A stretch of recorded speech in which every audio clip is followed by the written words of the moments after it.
आप देख रहे हैं एसडीएम न्यूज़। मैं हूं रियाज अंसारी। आज मैं फिर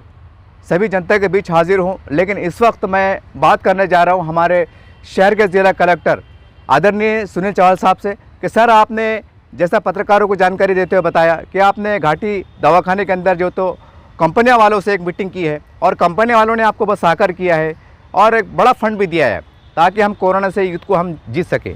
तो इसी प्रकार से सर, मैं भी कहने के सामाजिक संगठन से आता हूँ, तो उनकी तरफ से कुछ सुझाव फिर एक और नई दिशा में निकल के आए, वो भी मैं आपके सामने रखने जा रहा हूँ एक अच्छे नागरिक और जवाबदार नागरिक के होने के नाते। कि सर, एक सुझाव निकल के आया है कि हम देख रहे हैं लगातार कि प्रशासन के पास पैसा नहीं है, पैसे की किल्लत है, पैसे की दिक्कत है। अब सवाल ये है कि अगर इसी तरह से अगर परिस्थितियाँ बदलती रहे कोरोना की और पेशेंट बढ़ते रहे और प्रशासन पर दबाव आते रहे, सवाल ये है सर कि ऐसे में फिर हम ये फंड कहाँ से लाएंगे, प्रशासन कितना करेगा। पहले ही जो है तो पूरी अर्थव्यवस्था बिगड़ चुकी है, अर्थव्यवस्था पूरी डगमगा गई है। ऐसे में अगर हम करोड़ों रुपए का फंड अगर सरकार भी दे तो कहाँ तक दे, कहाँ से ले, ये भी एक बहुत बड़ा प्रश्न उठते हुए नज़र आ रहा है। सर, बहुत से लोगों ने एक बहुत ही अच्छा सुझाव दिया है और हम समझते हैं कि अगर आप भी उस पर अगर बहुत ही ठंडे दिमाग से अगर विचार करेंगे तो एक बहुत इसका परिणाम अच्छे निकलेंगे और आप जो लड़ाई लड़ रहे हैं, हम सब मिलकर एक युद्ध लड़ रहे हैं, हम युद्ध को जीतने में हम कामयाब होंगे। सर, उदाहरण के तौर पर कई लोगों ने जो माइंडेड लोग हैं, जो सामाजिक संगठन से आते हैं, उनका एक सुझाव है कि सर क्यों ना हम कि पेट्रोल पंप के द्वारा, जैसे हर आदमी हम देखते हैं जिसके पास गाड़ी है वो पेट्रोल डालता है, अगर हम 1 लीटर पेट्रोल पर अगर 1 रुपये की राशि बढ़ा दे और वो हम डिक्लेयर करें कि आप ये पेट्रोल का भाव बढ़ा नहीं है बल्कि आपसे हम ये दाम में ले रहे हैं पैसे, तो कहीं ना कहीं एक बहुत बड़ी बात होगी। तो इसी तरह से अगर हम पूरे महाराष्ट्र में अगर ये एक शॉर्ट टर्म अगर ये डिक्लेयर कर दे कि हम पेट्रोल के ऊपर 1 रुपया या 2 रुपये हम ये दान की शक्ल में लेने वाले हैं, ताकि वो जो पैसा जमा होगा तो हम वो पैसा लेके, जैसा कोरोना की जैसा हम देख रहे हैं कि बहुत से ग्रामीण भाग में पलंग नहीं है, बेड नहीं है, दवाइयाँ नहीं है, या बसेस नहीं है, ट्रैवल्स के लिए गाड़ियाँ नहीं है, तो ये बहुत बड़ा खर्च है सर। इसको हम अगर एक शॉर्ट टर्म में कवर करना, हम समझते हैं कि प्रशासन की बस की बात नहीं है। हालांकि आप लोग पूरा प्रयास कर रहे हैं, लेकिन कहीं ना कहीं फिर भी हम देख रहे हैं कि असफल हो रहे हैं, जिसके कारण एक जनता के अंदर भी निराशा हो रही है। तो इसी का सुझाव भी निकल के आया है कि क्यों ना पूरे महाराष्ट्र में जब तक हम कोरोना लड़ाई हम जारी रखेंगे, जब तक हमारा युद्ध ये जारी रहेगा, हम पेट्रोल के दाम के ऊपर 1 रुपया या 2 रुपये हम दान की शक्ल में ले और एक टीवी के माध्यम से, चैनलों के माध्यम से, प्रसार के माध्यम से हम ये घोषित करें कि पेट्रोल के 1 लीटर पे आपसे जो 1 रुपया या 2 रुपया लिया जा रहा है, ये पेट्रोल का भाव बढ़ा नहीं है बल्कि ये आपका दान है, ये आपकी एक सहायता है उन गरीब लोगों के लिए जो कोरोना से आज जूझ रहे हैं, उन गरीब लोगों के लिए जो स्लम बस्तियों में रहते हैं, जिनके पास खाने पीने को नहीं है सर, वो पैसा लेके हम खाने पीने के लिए भी हम कहने की सहायता दे सकते हैं। इसी प्रकार से सर, कई ग्रामीण भाग में बेड नहीं है, तो हम शॉर्ट टर्म में जो पैसा आएगा तो हम उसके अंदर बेड खरीद सकते हैं। कंपनियां वाले भी सर कहाँ तक देंगे, ये भी एक तरह का सुझाव निकल के आया है। इसी प्रकार से सर, हम ये भी देख रहे हैं कि आज कोरोना के लेके आज बहुत बड़ी गंदी राजनीति चल रही है और बड़ी दुख की बात है सर, आप भी कहीं ना कहीं इस राजनीति के शिकार हो चुके हैं, तो कहीं ना कहीं इसके ऊपर विराम लगने की ज़रूरत है। मैं तमाम राजकीय नेताओं से, पार्टियों के जवाबदारियों से, मैं उनसे अदबन गुजारिश करता हूं कि देखिए, आप इस वक्त कोई राजनीति ना करें, बल्कि कलेक्टर साहब है, कमिश्नर साहब है, माननीय कमिश्नर साहब है, ये एक अच्छा काम कर रहे हैं। और आप ये ध्यान रखिए, ये प्रशासन में है तो कोई ये भगवान का अवतार नहीं है, ये भी कहीं ना कहीं तरह हमारे एक इंसान है। अगर जिस प्रकार से हमें हमारे माइंड पर अगर तनाव आता है, प्रेशर आता है, तो हमारी ये बुद्धि काम नहीं करती। तो सोचिए, एक कलेक्टर, एक म्यूनसिपल कमिश्नर, एक पुलिस कमिश्नर, जिसके ऊपर एक मानसिक दबाव रहेगा तो वो किस प्रकार से काम कर सकेगा। ये एक बहुत ही ठंडे दिमाग से हमारे राजनेता लोगों को सोचने की ज़रूरत है। बल्कि ये ऐसी स्थिति है कि इस वक्त अगर हम किसी अधिकारी से, किसी प्रशासन के किसी डिपार्टमेंट से अगर भूल चूक हो रही है तो हम उसको एक बहुत ही निम्रता के साथ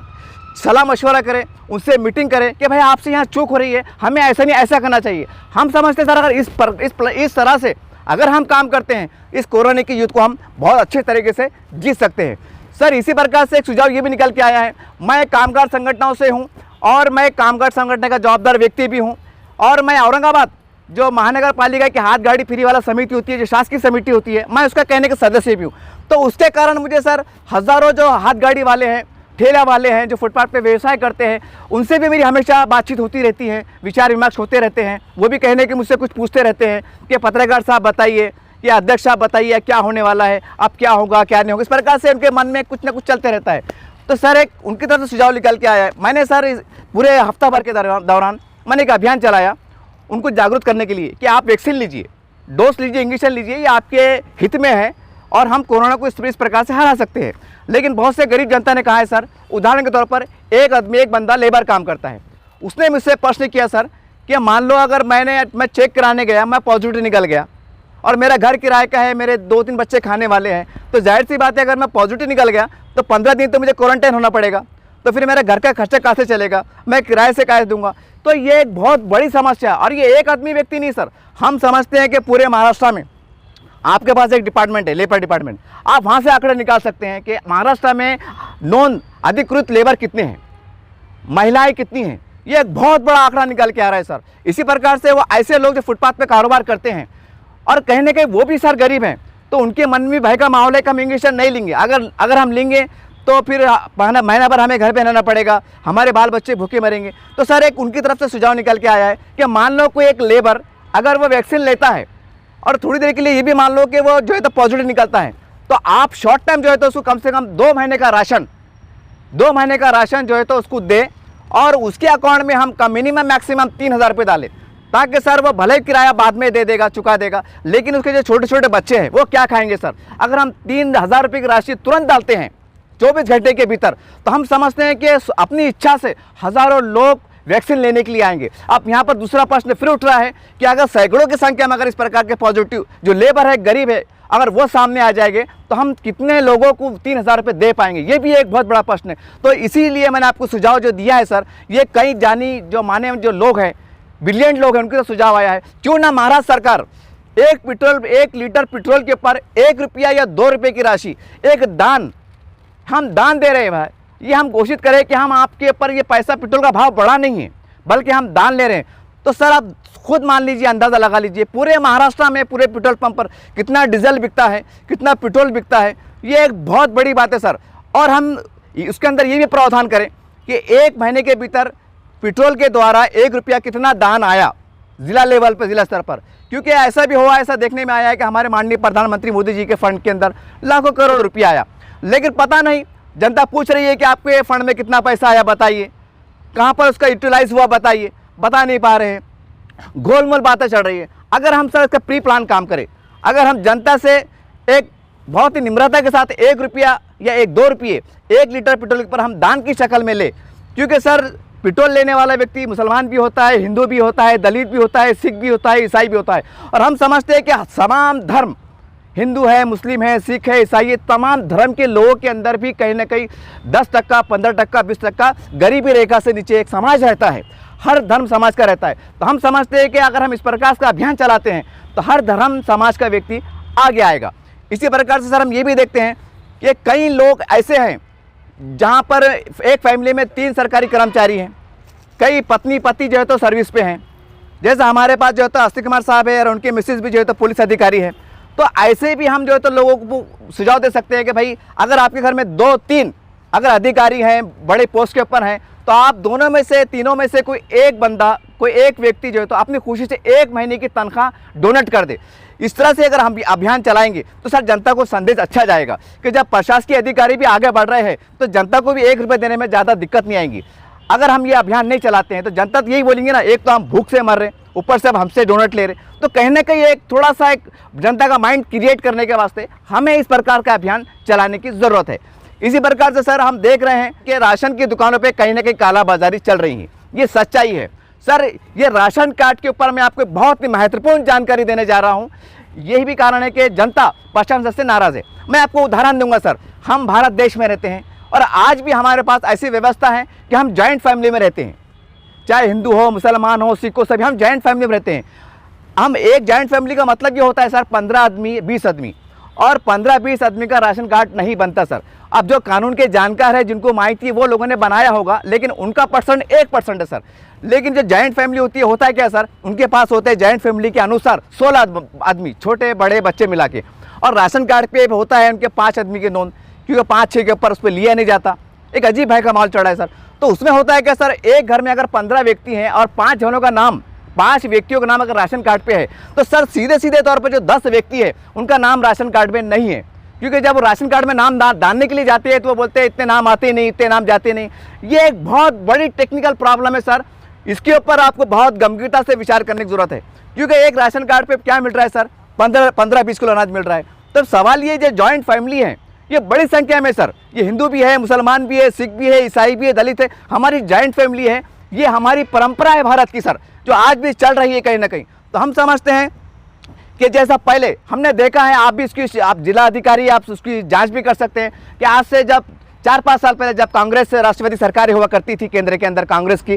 तो अगर 2 व्यक्ति का नाम भी अगर राशन कार्ड में होता था सर, तो उनको 35 किलो अनाज दिया जाता था। आप इसकी जांच कर सकते हैं सर। तो क्यों ना हम कोरोना काल के अंदर जो है तो एक ऐसा अभियान चलाए कि कार्ड पे जो है तो हम कुछ अनाज बढ़ के दे। जैसे कि हम एक मिनिमम मैक्सिमम अगर 20 किलो दे रहे हैं सर, तो हम 40 किलो हम दें, ताकि अगर किसी कारण से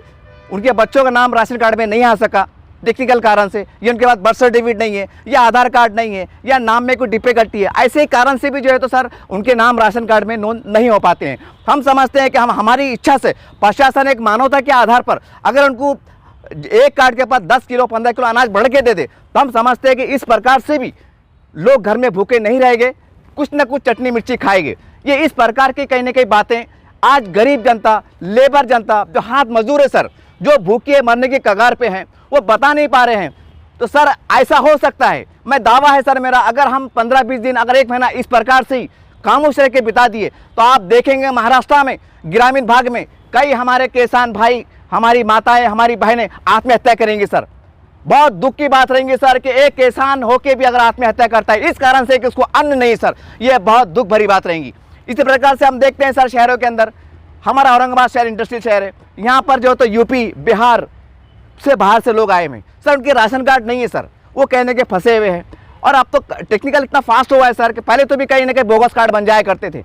एक व्यक्ति का राशन कार्ड बिहार में भी रहता था, यूपी में भी रहता था और औरंगाबाद में भी रहता था। लेकिन जब से ये सॉफ्टवेयर के अंदर जो है तो चेंजेस आया है, हमारी टेक्नोलॉजी फास्ट हुई है, तो हम पकड़ ले रहे हैं कि आपका नाम यूपी में है या बिहार में है या अन्य अदर स्टेट में है या अदर ज़िले में है। तो इस कारण से लोग क्या है सर कि वो अपना नाम यहाँ पर कार्ड में डाल नहीं पा रहे, क्योंकि उनके मन में है सर कि हम औरंगाबाद में कब तक रहेंगे, 5 साल 6 साल 7 साल, उसके बाद हम देश में चल जाएंगे, कोई बिहार में चले जाएगा, कोई यूपी में चला जाएगा। इस प्रकार से भी सर ऐसे सैकड़ों की संख्या में आज औरंगाबाद के अंदर ऐसे लोग मौजूद है सर, इनके पास राशन कार्ड नहीं है।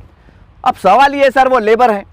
और फैक्ट्री के अंदर 50% स्टाफ को कम किया गया है। अब जब 50% स्टाफ कम किया गया है सर, उनके पास राशन कार्ड भी नहीं है और कंपनी से तनख्वाह भी नहीं है, तो खाएंगे क्या सर? ये एक बहुत बड़ी दिक्कत आगे सामने उभर के आ रही है। मेरी आपसे गुजारिश है, हमारे माननीय जिला कलेक्टर साहब से और हमारे मुख्यमंत्री उद्धव जी ठाकरे से विनती है कि सर इसके ऊपर हम जो सामाजिक संगठन के जो लोग होते हैं ना, इनके पास बहुत बड़ा अनुभव होता है, ये ज़मीन के लोग होते हैं, ये झुपड़पट्टे में घूमते हैं, उनकी समस्याओं से इनको बहुत अच्छी तरह से जानकारी रहती है। तो क्यों ना, जैसा कि आप मीटिंग ले रहे हैं आमदार की, खासदार की, हम देख रहे हैं सर आपने लगातार जो पहला पीर आता है सप्ताह, आप मीटिंग लेते हैं, तो क्यों ना सर आप हर पीर के दिन या कोई और दूसरे दिन जो है तो सामाजिक संगठनों के जो अध्यक्ष होते हैं, जवाबदार होते हैं सर, उनसे भी एक मीटिंग ले और उनसे सवाल करें कि आप बताइए कि आपके झोपड़पट्टियों में, आपके मोहल्ले में क्या चल रहा है और पब्लिक की क्या समस्या है और प्रशासन उसके लिए और अच्छे तरीके से किस प्रकार से काम कर सकता है। तो हम समझते हैं कि सर उनके तरफ से भी जो सुझाव निकल के आएंगे उससे भी आपको बहुत समझने में आसानी होगी। क्योंकि नेता लोग आप ले रहे हैं, आमदार है, खासदार जो ले रहे हैं, ये हो रहा है क्या सर, वो आप पे आरोप लगा रहे हैं, आप जो है तो बच के जवाब दे रहे हैं कि नहीं हम क्या करेंगे, ऊपर से फंड नहीं आया या ये प्रॉब्लम है वो प्रॉब्लम है। बस इसी के अंदर जो तो टाइम पास हो जा रहा है, मीटिंग समाप्त हो जा रही है, फिर बाहर नेता लोग आ रहे हैं और वो ऐसा बता रहे हैं कि जैसा हमने जनता के लिए बहुत काम कर दिया, और जबकि सच्चाई ये जनता भूखी मर रही है और ये अपनी रंदी राजनीति में लगे हुए, ये भी सच्चाई है। तो सर हम कहीं ना कहीं जो हमारे जैसे सैकड़ों की संख्या में लोग हैं जो सामाजिक कार्यकर्ता के तौर पे काम करते हैं, जिनको ज़मीन का जो है तो बहुत अच्छा नॉलेज होता है और गरीब जनता की उनकी समस्याएं क्या है सर, और टेक्निकल ऐसी समस्याएं जो प्रशासन के पास भी शायद वो जानकारी नहीं हो पाती,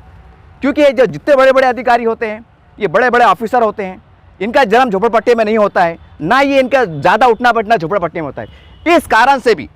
उनको समझ नहीं पाता है कि हम इसको हम किस तरह से निपटे। तो हम समझते हैं कि जो जनता के बीच में झोपड़पट्टी में चाहे महिला हो, पुरुष हो, जो अनुभवी लोग हैं, उनसे हम आप चर्चा करें, उनसे विस्तार करें कि और क्या आपकी डिफिकल्टी है, जो हमें पता नहीं है, अगर आप इस प्रकार से खुल के बोलेंगे, जैसा मैंने आपको बहुत सी बातें आपको बातों बातों में बताया,